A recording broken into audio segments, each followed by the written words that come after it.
So Charles, you placed your radar, and I have good news for you. You actually have a contact.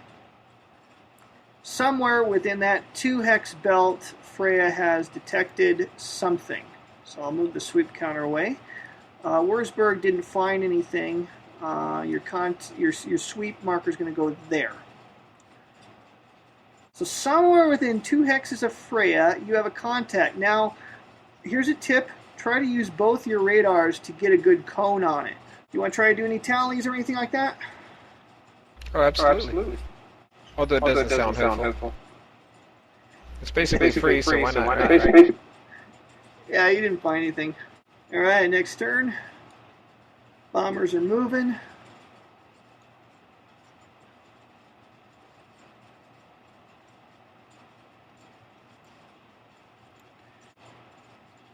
Since I made contact, there's no sweep marker placed, right? No, you just know that there's something within 2 hexes. So you know definitely there's a bomber somewhere in that 2-hex radius. You probably want to mark where that contact is before you move those radars to. I'm just going to use this alert marker. Is it okay? Okay. That's fine.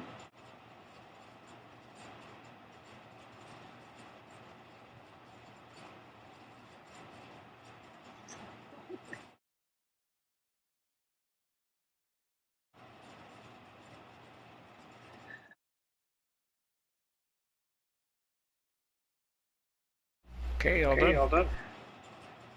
All right. I have good news and I have bad news. The bad news is Freya no longer has a contact.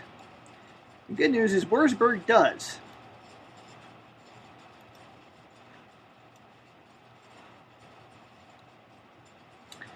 And there's Freya's sweep counter. So you know somewhere within 1 hex of Wurzburg there's a contact, so you've narrowed things down a little bit. But not within 2 hexes of Freya. That effectively gives you 5 hexes in which the contact from Wurzburg might reside. Does that make sense? Yep. Alrighty, you want to make any tally rolls? Yes. Alrighty.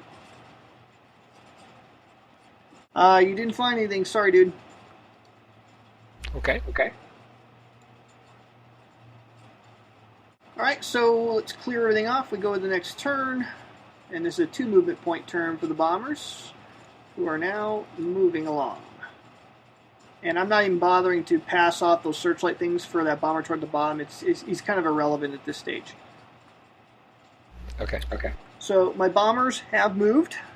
So you can fly your fighter.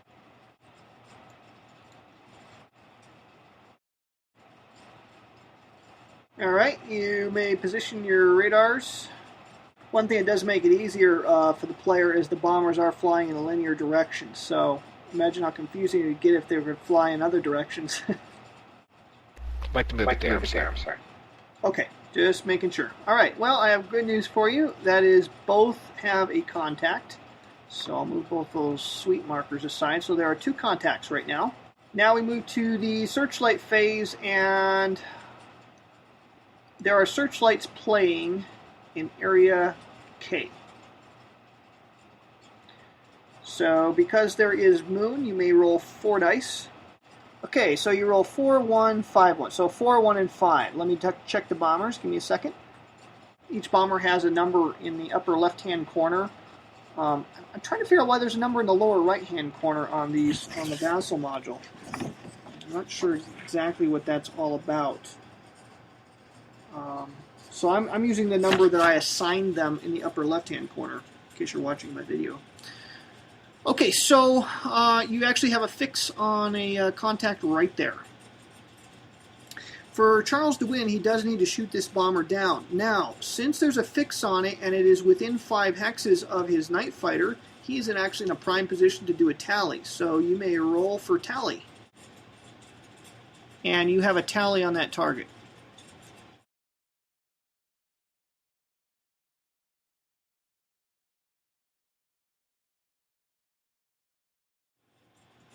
Alrighty, obviously we can't do combat, you must be in the same hex, but you are very close to it. and are in prime position to make a play on him. So now we are in a 3 movement point turn. Now it's a race for the board now. You're probably only going to get one shot at one bomber here.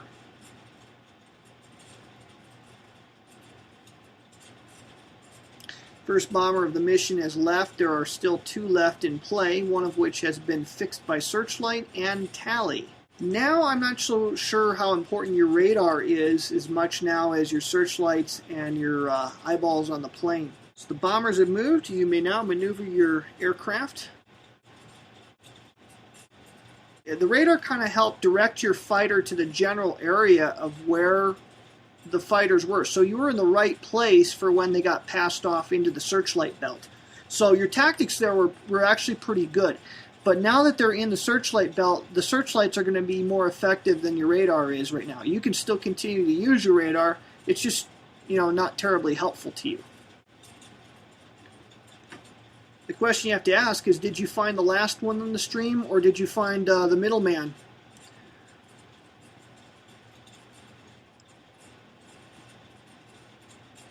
Okay. All right, well, neither one of those have a contact, and let's see. I think that's going to be accurate. And there. Now here's where your radar is not terribly helpful, because you don't know if those radars are actually picking up the contact you have eyeballs on. Yeah. Okay, now searchlight phase. There are searchlights playing in area N. Yeah, I'm crossing my fingers there, so that's 4 dice, right? Yep.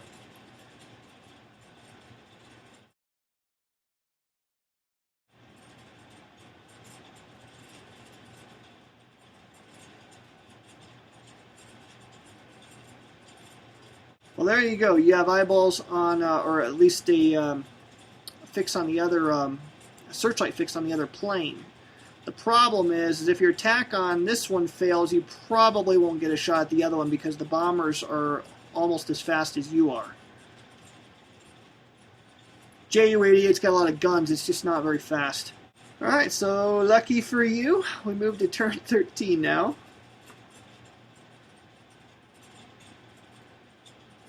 Now, like I said, it's a race for the board. You're probably just going to get one shot at this guy.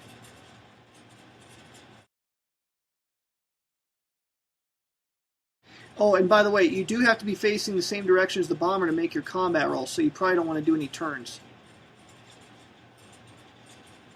Okay. Alright, well, your radar is pretty much useless at this stage because now you know where all the bombers are, so we can pretty much skip that segment, agreed?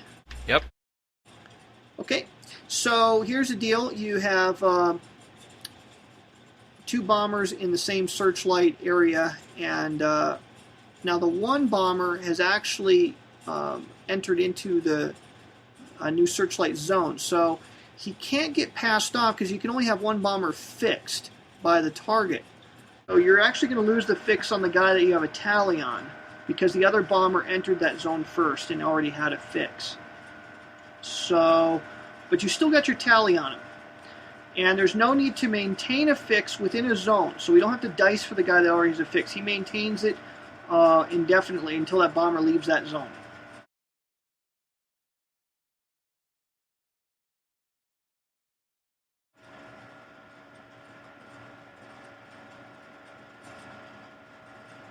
Alright, moving to a climax here. Here comes the bombers, moving 3. Now, you have a decision to make during the searchlight phase what you want to do with that pass-off. Do you want to pass the thing off, or do you want to try to acquire the bomber that you know has just entered area Q? I'll do a pass-off. Well, do your flying first. Okay, so you want to try to get the searchlight fix on the bomber that just now moved into Q that already has a fix, or do you want to try to get the searchlight fix on the guy in the same hex as your fighter? The fix on the guy in Q. Even though I think he's going to beat me out. Yeah, he will. You're not gonna get into position to attack him in time, I don't think. And you maintain him. Alright, so now you can shoot at him. Now before you shoot at him, I have the opportunity to do something, so I'm actually going to try to take that opportunity. There we go. Alrighty, now you may attempt to shoot. For those of you watching by video, Charles can't hear me here. I was trying to do a bomb response. If I roll sorry. 5 die again? No, hold on a second. You already have a tally on. We're going to do a combat roll. Let me explain what I was just doing. I just rolled a die secretly from Charles using my umpire window. The bomber has the opportunity to make a response before the fighter can attack. And so whether or not I was successful in that, Charles is unaware of. So I'm not going to let him know exactly what happened with that, but that's something that the umpire will be doing. Now, because I haven't been attacked yet, that bomber hasn't been attacked yet, chances are he's probably not going to do anything because he's not on the alert. Once Charles shoots at him, though, then he'll be on the alert, and chances are he will be doing some responses. Here's how combat works. It's real simple. Charles, you're going to roll 2 dice, and you're going to modify it by the firepower rating of your fighter, which is 3. And you're also going to add 2 because you have an expert pilot. So you're going to modify your die roll by +5, net of +5. Yep, so you have a 6, 4 plus 2 is 6, plus 2 for the expert pilot, plus 3 for your firepower. That means you rolled an 11. And that puts 2 hits on the bomber. He needs 3 to be killed. Okay, so I've marked him with 2 hits. You can't see it, but I have marked him with 2 hits. 1 more hit and he's dead. So next turn you might win the game.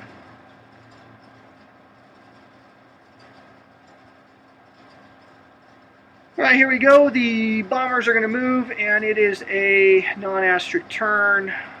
This is your last shot. If he does not get shot down this turn, he will exit before you get another shot at him. Go ahead and roll 2 dice and see if you can shoot him down. Yeah, that would more than do it. 6 and 2 is 8, modified by 3 for the firepower. Add it, modified by 1 more, or 2 more for the expert or ace pilot. That actually would have shot him down if he'd rolled that the first time. And I've been talking to some people who played this by email, and they say it works really well. And it also, like you were saying, the whole game ends in like 30 turns, so it's as short as a game of MR44. Yeah, it really is. I mean, we were taking it real slow at the beginning, explaining the rules and stuff, but you know, 2 players know how to play the game. I think you could rip through a mission in about a half an hour, easy. It's faster to play online. Yes, much faster. I mean, it's not slow on the tabletop. I'd say maybe about an hour for a mission on a tabletop, but there's less things to fiddle around with, and that Move 1 Bombers button really does speed things up.